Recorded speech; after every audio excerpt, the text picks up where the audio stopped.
जय हिंद दोस्तों। डिक्टेशन शुरू होगी 5 सेकंड बाद।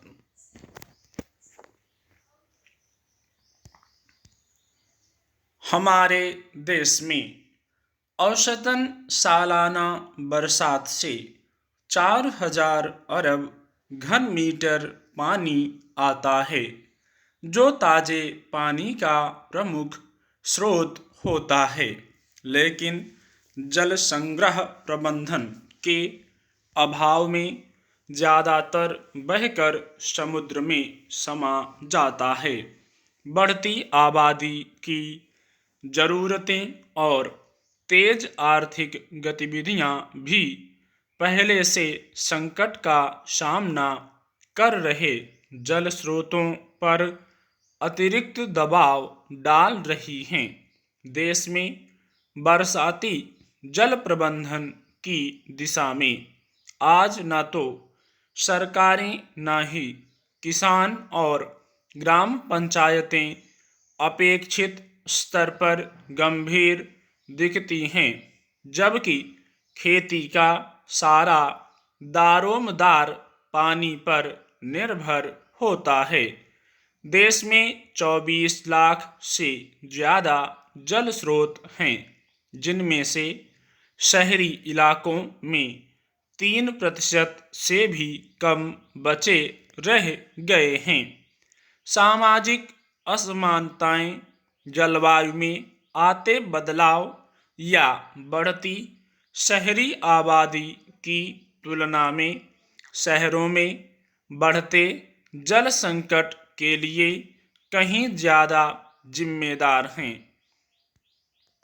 भारत के जल शक्ति मंत्रालय की एक ताज़ा जानकारी के मुताबिक देश में 55.2% जल निकाय जैसे तालाब, झीलें, चेक डैम आदि निजी हाथों में हैं।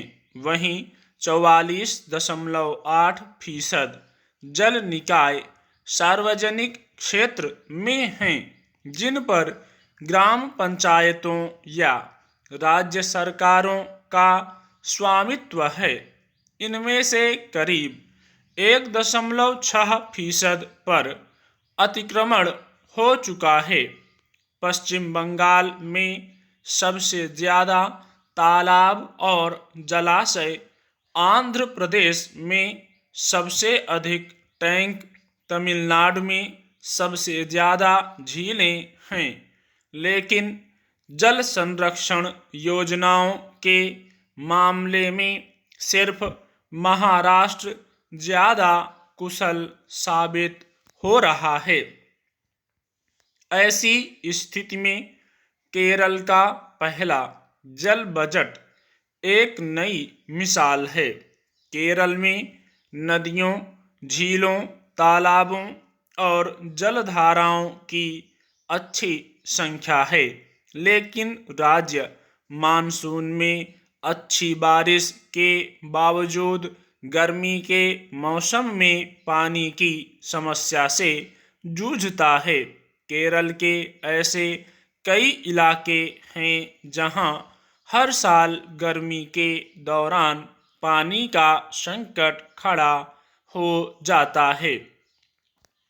वैसे जल संरक्षण की दिशा में पहल करते हुए हाल ही में भारत सरकार ने भी जल शक्ति योजना शुरू की है, जिसके अंतर्गत किसानों को जल संरक्षण के लिए शिक्षित कर उन्हें बिना जल बर्बाद किए होने वाली आधुनिक सिंचाई तकनीक से लैस करने की योजना है।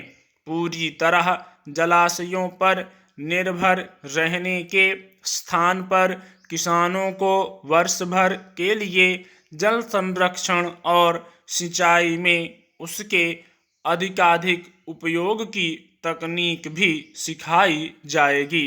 राज्य सरकारें प्राकृतिक जलाशयों जैसे झील, तालाब, कुएं और नदियों का संरक्षण नहीं कर पा रही हैं, जबकि पर्यावरणविदों ने कई बार इन जलाशयों में कम होते जल स्तर के बारे में राज्य सरकारों को चेताया है। स्टॉप।